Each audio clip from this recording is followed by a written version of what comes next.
Hello everyone, my name is Phawx. This is going to be my review on the AYANEO Geek 1S. Thank you very much to the AYANEO team for sending this out to me for review. The Geek 1S is the updated model of their Geek line, which now features AMD's 7840U processor on this. We're going to go over some of the tech specs in a moment. The one thing that I'm glad about this particular unit is that this is their baseline model. So this is 16 gigs of RAM, but it also features their 800p display. And I'm pleased to report that the screen is actually really nice. Now, the 1200p panel on the AYANEO 2 and the 2S is superior, but I want to point out that the Geek line is still my favorite line, especially because of the offset D-pad along the analog. It is a little bit more comfortable overall, but for what it's worth, all of the important features that are on the AYANEO 2 or the AYANEO 2S are also on the AYANEO Geek 1S.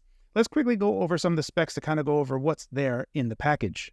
Most importantly, we have AMD's latest 7840U processor. Now, you can get it in 800p and 1200p, but again, the 800p display that is on the Geek 1S, the budget model, is still fantastic, as you can see evidence here. We also still have AYANEO's latest heatsink fan, which is their 3 heat pipe version, which if we take a look with this graph, we are getting the same exact results that are on the AYANEO 2S as well, which stands to reason as we're using the same heatsink and fan and the same chipset. The one thing worth pointing out here is that the very base version only comes in Fantasy Black. If you wanted a different color, you're going to have to go up a tier. And I have a little bit of a recommendation there because I think that overall, if you take a look at the entire playing field of all the different handhelds that are out there, it would behoove you to go to the 32 gigs of RAM model. There's also the Pure White and Nebula Purple. However, we're going to touch more on that in just a moment when we get to the price. Well, let's just finish up talking about the specs. We have the power button that also masquerades as a fingerprint unlock function.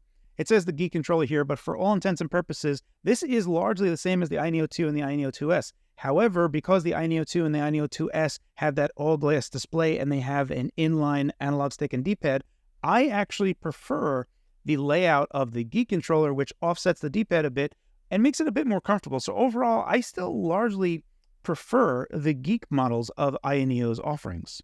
In this particular review, I'm actually going to be talking about AYASpace 2. This is AYANEO's team's complete reworking and rethinking of how the AYASpace apps should work on the AYANEO devices. And kudos to the AYANEO team because they really knocked this out of the park. There's still a few pieces here and there that need to get worked on, but the overall AYASpace 2 is still in beta, and where it is right now is really good. A lot of turnkey solutions, especially for people that don't know how to set up a Riva Tuner Statistics Server, RTSS. They also have FPS Thunder. There's just a lot of turnkey solutions where the user doesn't have to do anything. You literally press a button and it gets going. Really cool. We're going to show that in its own segment in the video. Check the chapter links below.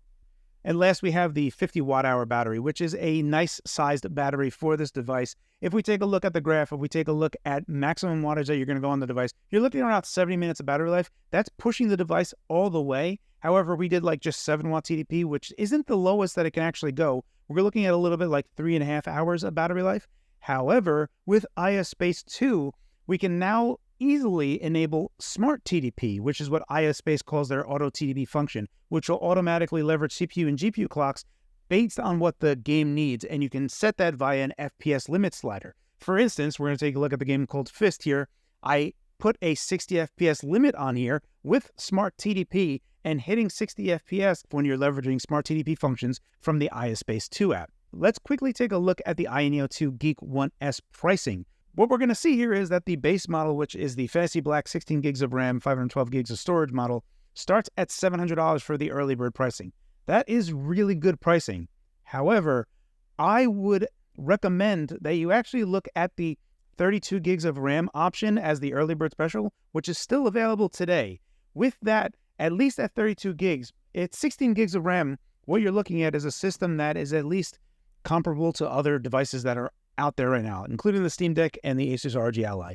When you go to 32 gigs, the Steam Deck and the Asus ROG Ally do not go to 32 gigs. So at least with 32 gigs of RAM at $800 for early bird pricing, you're in an area where the AYANEO Geek 1S really shines a lot. And when you go to this other tier, you can actually select other colorways. So you can do the Pure White option, the Fantasy Black, or you can do the Nebula Purple colorways. So that's it for the quick overview on specs and price. Let's go jump into what the AYASpace 2 app is all about. Then we're going to follow up on a brief overview of the controls on it. Once again, retreading the same ground that we've already talked about previously for my other reviews. And then we're going to kind of culminate this on what my thoughts are.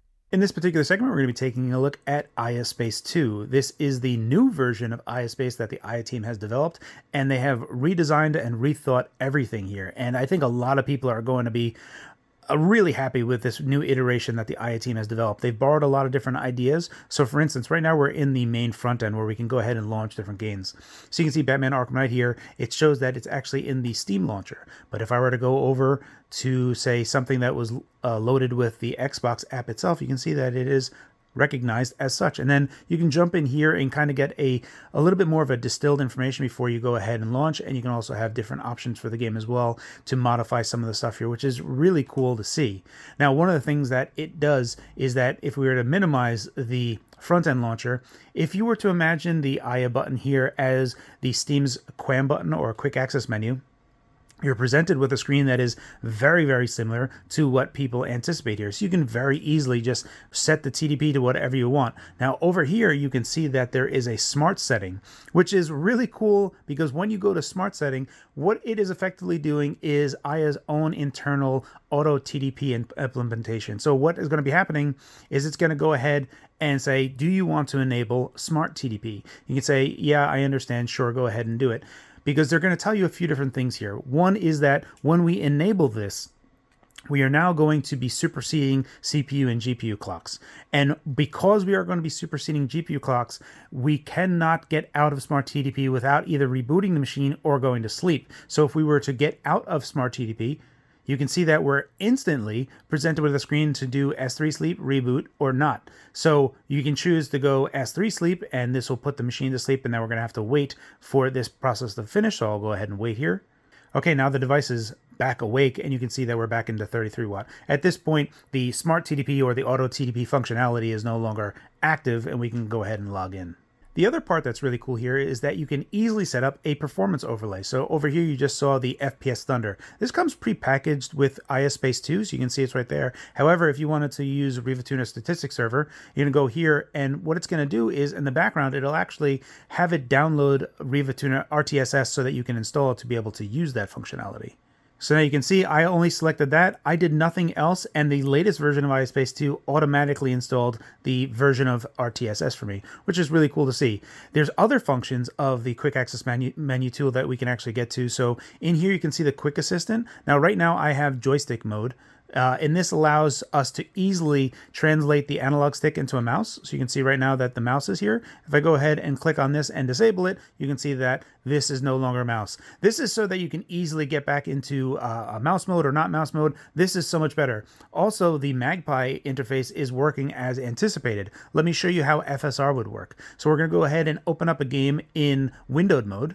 All right, so here we have a windowed game here. This is Far World Pioneers. This is from the Xbox Game Pass Xbox app that I'm launching this. Now, this game is launched in a window, but at the top, you can clearly see we have the RTSS, the RivaTuner Statistics Servers display up here.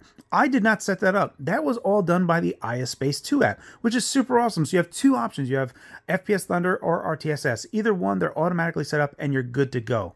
Now, let's say you have these windowed games. AYASpace 1 had the ability to enable FSR, but it really didn't work all that well. But I'm pleased to report in AYASpace 2, it's actually really easy. Down here, you can see a little notification, and bam, it instantly makes the game full screen. And if you ever wanted to get out of that, you can just really just click this button right here next to the AYASpace button, and that'll just kind of give you the desktop button, and then you're back to a windowed state. So it's super easy and super awesome to just be able to play things, and the AYASpace 2 app really goes far into being able to make things super easy.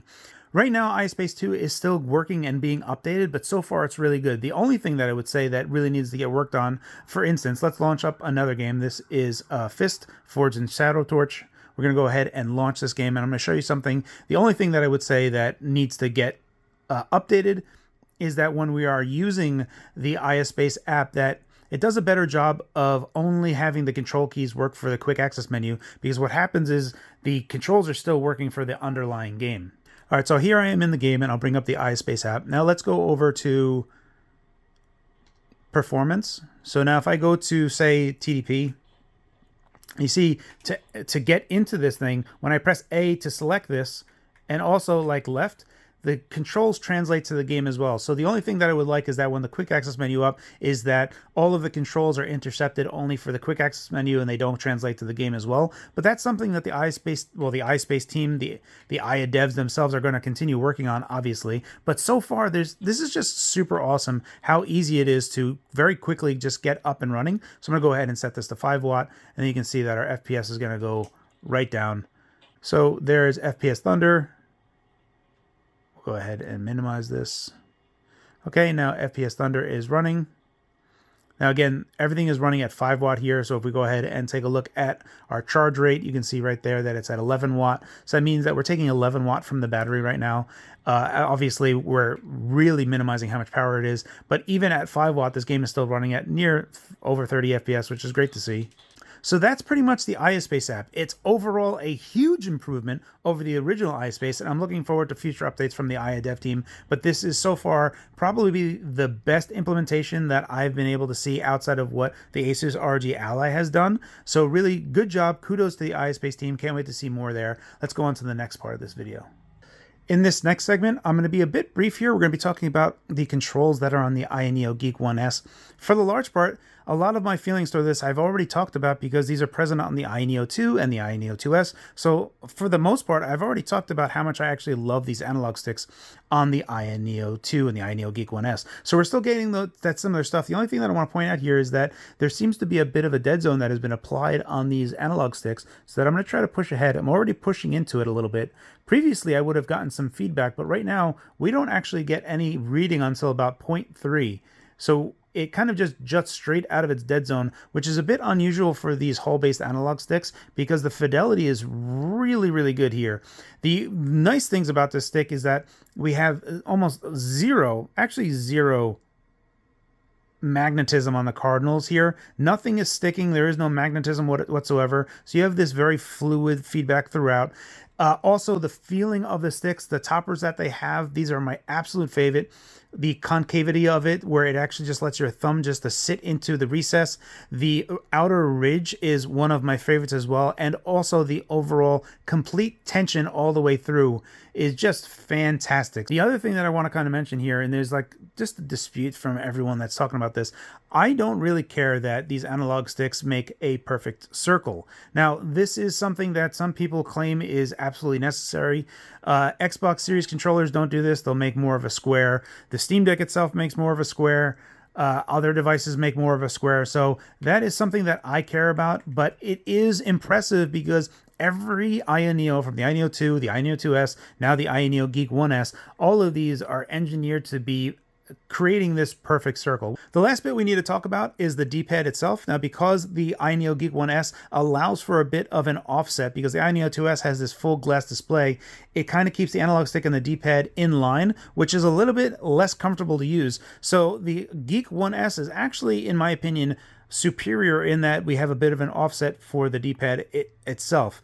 The other part that I want to mention here is that it is a membrane-based D-pad. Now, I have a bias towards dome-based D-pads like the Vita D-pad. That's something that tactility-wise and also just finessing it wise, I prefer. However, this is a fantastic membrane-based D-pad. Much like the AYANEO 2 and the AYANEO 2S, it continues to be the same here, so the AYANEO team did a very good job on the D-pad. I would personally give it an A rating. There are better D-pads that I've used, but still sensational D-pad. And then the last bit here, we have our face buttons here, and much like the AYANEO 2 and the 2S, these continue to be just sensational. They are super crunchy. The feedback tactility is something that I really love. There's zero question. If you've pressed the button at all, you know exactly when it's pressed. It's just overall fantastic face buttons. Once again, we still have these very large range triggers. These are something that feel okay for racing games, but for anything else, they just feel like they're a bit too much. They're a bit extra, in my opinion. This is one area that I would like to see the AYANEO team kind of redevelop their right trigger and left trigger. This could be improved if we were to take a look at comparing them to something like, say, the Xbox Series triggers. And then the right bumper, and then you have additional LC and RC buttons. These can be extra buttons that are in the AYASpace app. What I would love to see is the Aya team actually make these be any button you want, like say a keyboard key, like the T on the keyboard key is something that I would like to be able to see as a hotkey. And that's pretty much it for the controls. When looking at the AYANEO Geek 1S models that are available on the Indiegogo right now, there are still early birds available for the 32 gig model. So if you were in the market for a 7840U device and you like the general layout of the AYANEO candy bar slate type of design, instead of some other designs that either have keyboards and mice that are already attached to them, or they're just other designs that are too large, the Geek One S falls into the area, the niche that you are looking for. The 32 gigabyte of the Geek One S is something that I have often recommended previously, and now that I've been able to actually use it in person, the 800p display that is on this device matches really nice with the chipset. The 7840U isn't this crazy powerful device. It is still a limited chipset, so you're still going to be in a 15 to 20 watt TDP area where this is really going to shine. So when you're looking at that, especially with modern games, you're going to be running at games that are 800p, but then actually running at sub-resolutions of that are getting upscaled to 800p. So you're actually going to be upscaling to the native resolution of the panel, which still looks absolutely fantastic. And we take a look at all the different games that are available that run well at the 800p panel, what you're going to find is that this particular configuration is best suited for the chipset. And overall, when you take a look at the Geek One S, everything that is important still remains in the Geek One S. All of the luxury features that you get are going to be in the AYANEO 2S. And frankly, for what it's worth, I care more about function over form or luxury features. Everything that is in the Geek One S is everything that I would have picked that would be necessary in a bare bones version, and that is what the AYANEO Geek One S offers. So overall, this is by far my favorite package. I've often said that even in my AYANEO 2, I have often recommended the Geek line of models, and I continue to do so today. So if you were in the market for an AYANEO type of device, because that is the type of form factor that you really like, I would very much recommend the Geek One S. Overall, excellent analog sticks, excellent D-pad, 800p display still looks lovely. The offset D-pad is still comfortable. It is a very good package for the money compared to what else is on the market today, if we look at the 32 gigs of RAM option that is available to us. That's it for my review on the AYANEO Geek One S. As always, guys, thank you for your time, and thanks for watching.